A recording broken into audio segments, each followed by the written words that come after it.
Ya, perfecto.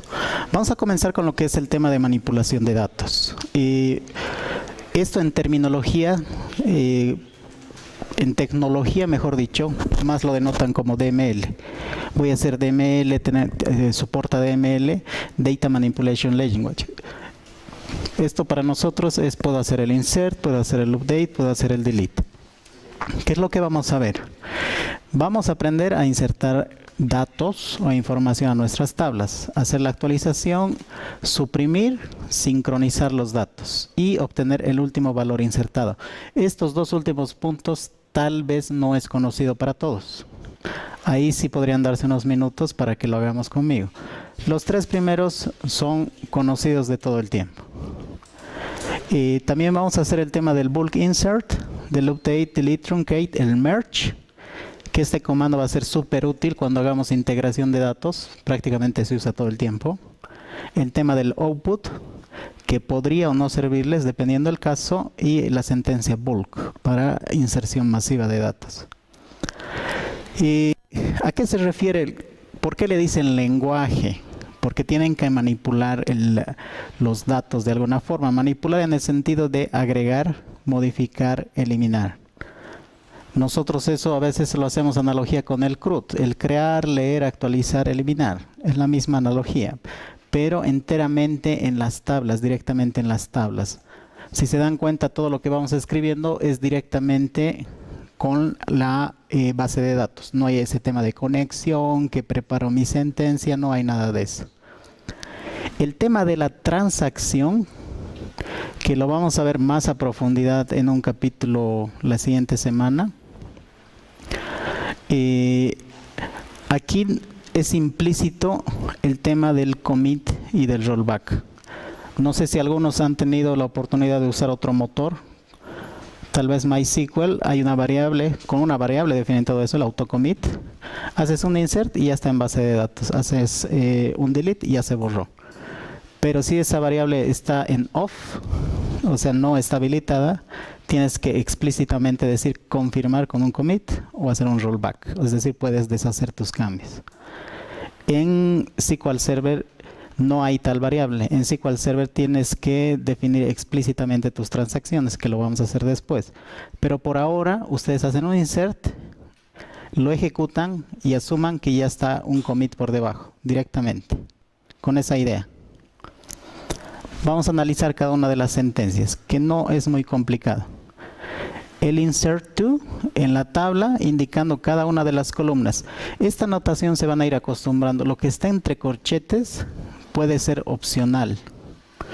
Es decir, si yo hago insert into mi tabla, no sé, estaban haciendo del taller mecánico, mecánico. Si no listo todas las columnas, significa que voy a ingresar todos los valores. Pero si listo las columnas, voy a ingresar solo los valores para esas columnas.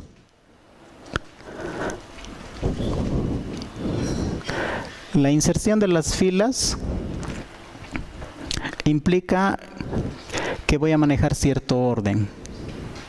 ¿Sí? Ahí influye cómo lo he creado la tabla. Ahora no es lo mismo insertar valores de fecha. Eso les voy a mostrar aquí. Hablar de insert es mejor haciendo una demostración. Me voy a crear una pequeña tablita. Así, más simple imposible. Le vamos a llamar empleado. Un identificador de empleado de tipo entero. No me voy a complicar con los constraints, solo es para la demostración del insert. Así es que directamente lo voy a crear algo simple. Esto ya saben hacerlo, ya lo hemos hecho. Distintas formas, con errores, problemas, pros y contras. Perfecto. Estoy en test. Me voy a abrir otra consulta y verifico que no haya nada en la tabla todavía. El famoso select asterisco.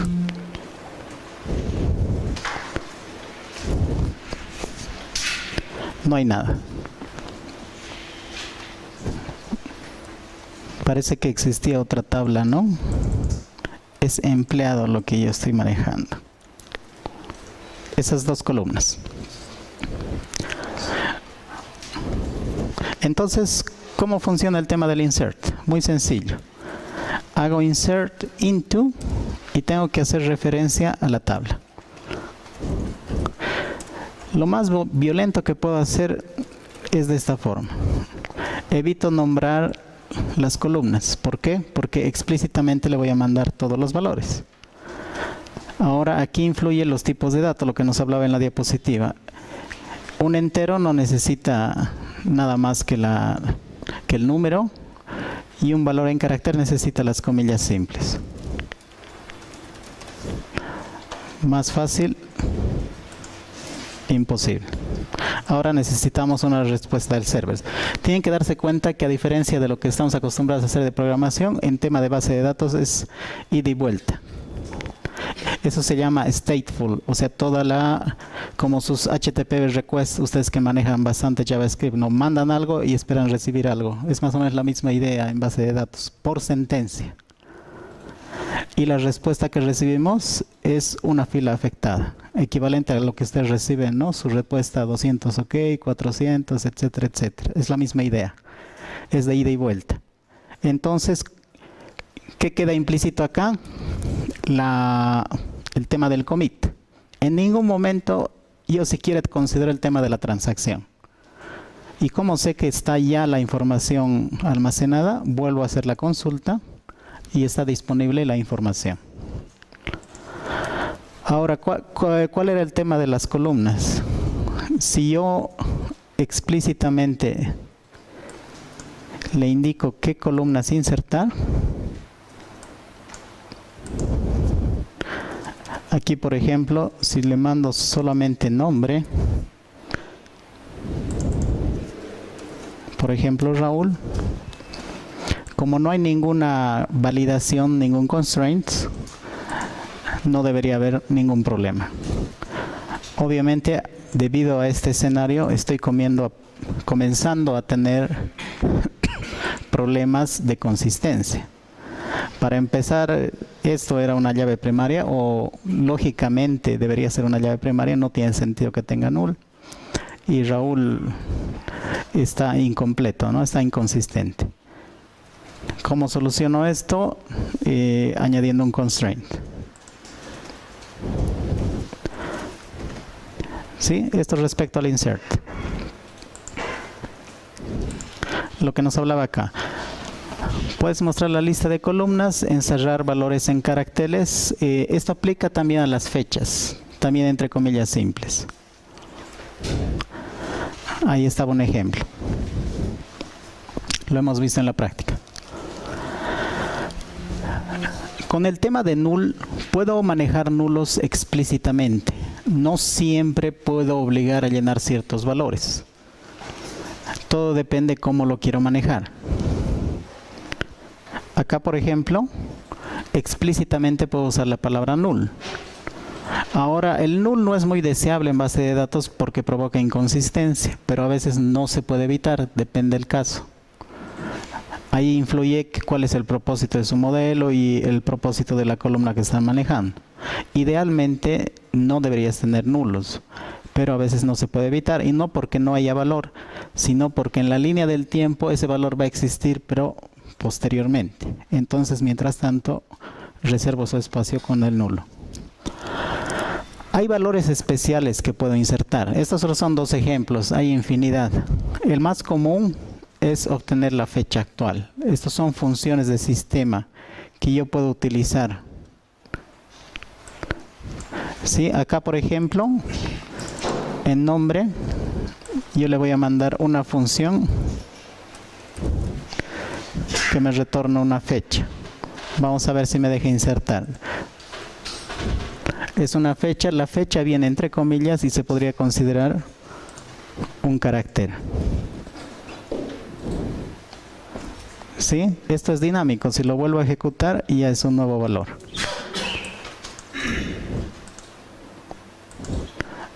Si en este caso no estamos mostrando milisegundos, pero la variación se vería en ese sentido. Eso es relacionado a los valores especiales que pudiéramos manejar para hacer el insert. Esto está disponible en las diapositivas. No, si quieren seguirme, pueden revisar las mismas. ¿Podrías explicar un poco el tema del número de caracteres para cuando haces el get date? ¿Ya? Es un poco más largo la cadena. Sí, es más largo. Como estás insertando, te estás recortando el número de caracteres. Sí. Y también hay excepciones cuando por aplicación envías una cadena muy larga, estás queriendo insertar por un proceso. Ah, ya. Sí, no, gracias. Ese es un tópico bien común. Truncate string, algo así es el error, ¿no? Ya, vamos a hacer un ejemplo, aprovechando que me han hecho la pregunta. Acá vamos a crear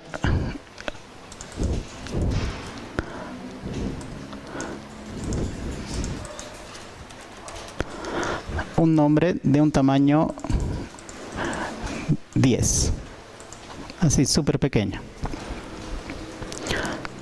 Voy a tratar de volver a hacer este insert. Acuérdense qué valor manejaba anteriormente. Sí ha hecho la inserción, pero vamos a ver qué es lo que ha insertado exactamente.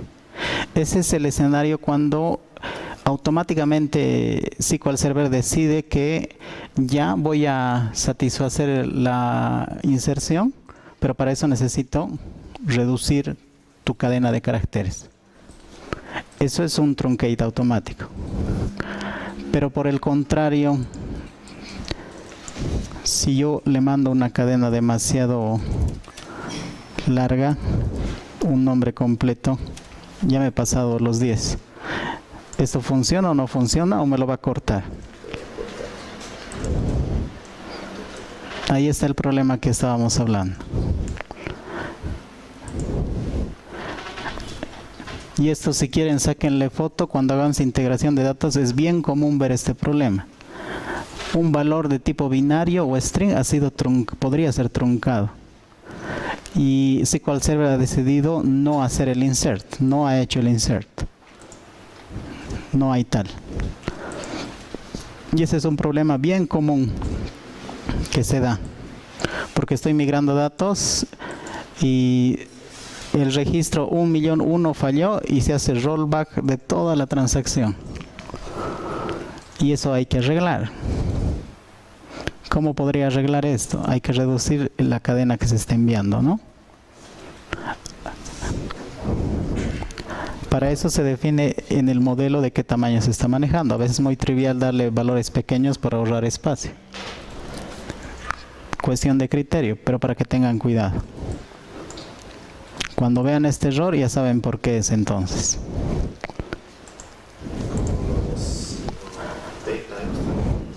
Sí.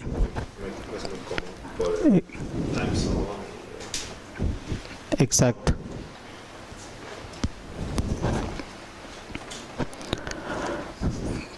Cuando hacemos las copias, esto sí se va a ser más notorio. Este es, digamos, un valor directo, es una inserción 1 a 1. Ahora no sé si tengo datos de ejemplo. Acá creo que tenía algo. No. A ver con lo que ya he llenado. Lo voy a sacar de otra tabla. Por ejemplo, de acá. En Person hay datos. Voy a reutilizar first name y last name.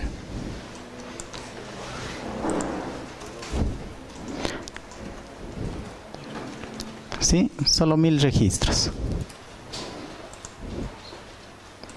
Esto no me sirve.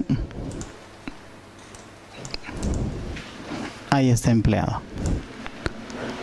Empleado, bueno, solo necesito nombre en realidad. Lo voy a juntar para que me lo inserte bien bonito. First name, concatenaciones por si acaso de esta forma en SQL Server. Y last name. ¿Sí? Esto es lo que voy a insertar. Son 1000 registros que tiene first name y last name. Para que esté más bonito. Tan, tan, tan. Y los identificadores. En este caso también tengo identificadores. Puedo hacer el insert de forma masiva. Antes estaba insertando uno a uno. Voy a migrarlo desde AdventureWorks Person. Este es un esquema y el nombre de una tabla.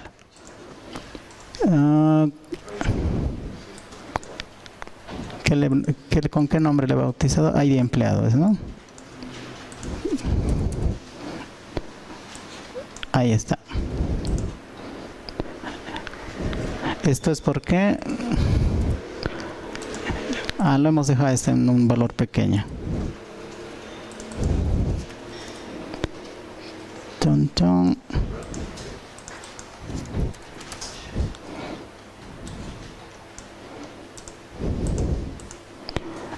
Ahí está. ¿Cuál? Aquí hay un doble comilla. Ahí está. ¿Cuánto tiempo me ha tomado? Es un segundo. He migrado 1000 registros a la nueva tabla empleado. Y podemos verificar que están ahí los 1000 registros. Este es un insert masivo. Ahora, ese problema que les mostré sí se presenta cuando extraemos de otras tablas y hacemos operaciones. La mayor parte del tiempo y las primeras veces no tenemos problema, pero estas tablas van modificándose y puede darse el caso que los strings concatenados como este sean muy grandes y se pasan fácilmente, de alguna forma puede pasarse los 50 caracteres. Ahora les doy un tip. ¿Habrá diferencias si utilizo este o qué problemas podría darme si utilizo esto?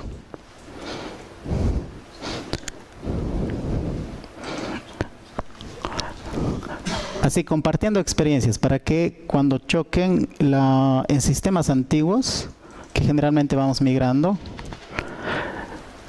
originalmente eran char. Y el varchar, que recién fue una extensión, es un variable character. Sí, vamos a volver a hacer lo mismo, pero lo voy a crear como char. Y esto les estoy compartiendo porque no es muy obvio darse cuenta del problema. Hay otro tipo de dato que es el text, ese no lo usé. Ese fue un error no debería existir. Ya, lo voy a insertar nuevamente. No hay ningún problema. Aquí en su definición igual no hay ningún problema. ¿Qué problema me puede causar manejar char y no el varchar? El char ocupa todo el espacio, toda la... Sí.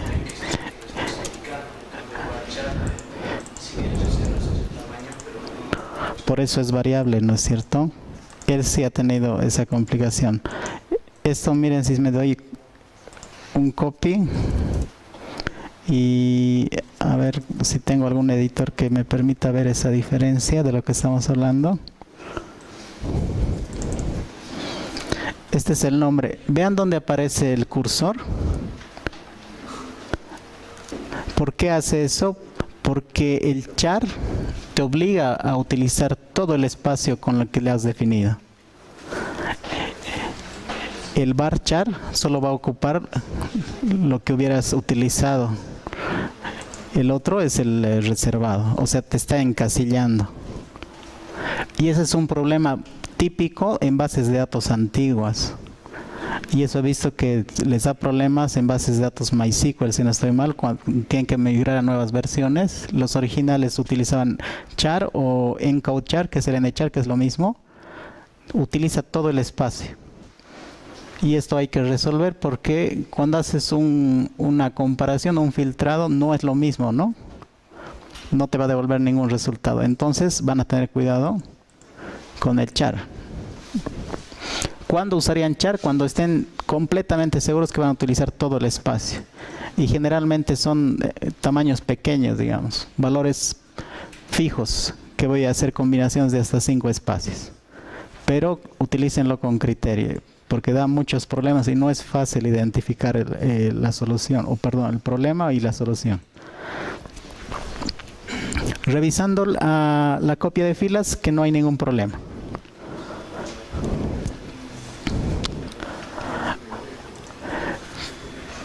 Haciendo este tipo de inserción, ¿qué cuidado debo tener yo?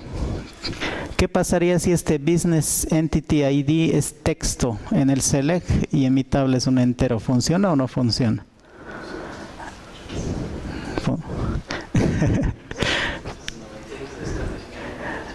No funciona, ¿no? Cebollas con papas, ¿no? Hay que tener cuidado de los tipos de datos. Por lo menos los tipos de datos, como los colores, ¿no? Los primarios.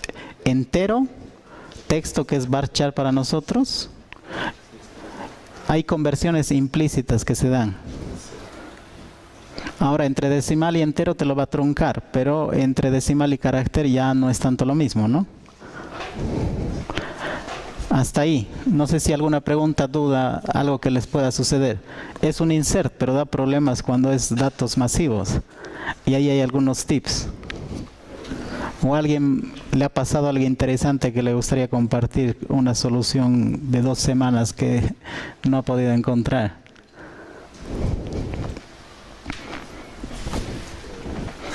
Ya, perfecto. Vamos a seguir entonces. El tema del update. El update hace a la vez internamente tanto un delete como un insert. Pero desde el punto de vista de usuario final, nosotros estamos hablando con un lenguaje natural, actualiza esta tabla y fija un valor. Pero internamente está haciendo un delete y un insert. ¿Qué es lo que necesitas? Sí o sí necesitas referenciar una tabla. Ahora, la ventaja de esta nueva versión es que puedes hacer update basándote en un join.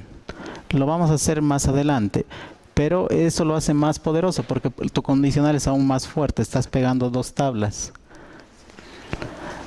Generalmente el update que conocemos es este. Tabla, un set a una columna específica y la condicional de filtrado que es el where. ¿Qué pasa si no coloco where? ¿Cuántos registros se actualiza? Todos, ¿no? Eso hay que tener cuidado. Incluso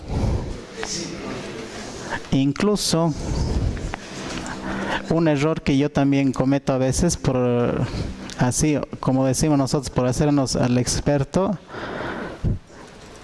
le hago update empleado set, como no hay restricción, estaba actualizando un nombre, sí estaba escrito. Bueno, no sé qué IDs válidos tenemos para actualizar. 2357. Un tecnicismo, pero yo he causado problemas por hacerlo rápido. Una recomendación que me ha hecho un DBA y lo he tomado muy en cuenta: no lo ejecuten a la primera, por más que crean que esté bien, no lo ejecuten. Y en especial si están trabajando con una base de datos de producción, no lo ejecuten. Él me dice, primero agarra el where y verifica qué registros van a ser afectados de esa tabla. Sí, parece tedioso, pero como tiene el commit automático, no está de más hacer esto. Entonces, verifico que un solo registro va a ser afectado. Primera recomendación. Segunda, generalmente hacemos scripts todo en la misma hoja. Cuando lo van a pintar para ejecutar, no lo hagan a la rápida. ¿Cuál es el error que yo cometí? Lo he pintado parcialmente. ¿Y qué ha provocado todo esto? Aquí está. Y si ya metí la pata, ¿cómo soluciono esto?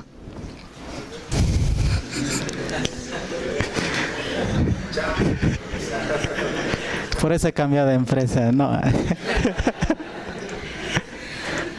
No, hay solución, pero digamos, el bochorno y todo el proceso, hay backups incrementales, máximo te los recuperan los últimos 15 minutos y demás. Obviamente te da su reflexión del DBA que ya no te olvidas, pero son cuestiones para tener cuidado. ¿Sí? Revisen los registros que van a afectar. Eso regla ya es, ni siquiera recomendación, regla. Al hacer el update, asegúrate que lo estás pintando todo. O si eres más paranoico, abrite una nueva consulta y únicamente el update, pégalo ahí. Y no hay nada más, aunque suene chistoso. Ya, ¿estás seguro? No hay nada más ahí. Ya, incluso no lo pintes, utiliza el execute de acá arriba. Y ya estamos seguros. Y son recomendaciones que hay que tomar en cuenta cuando se maneja con datos sensibles y bases de datos de producción.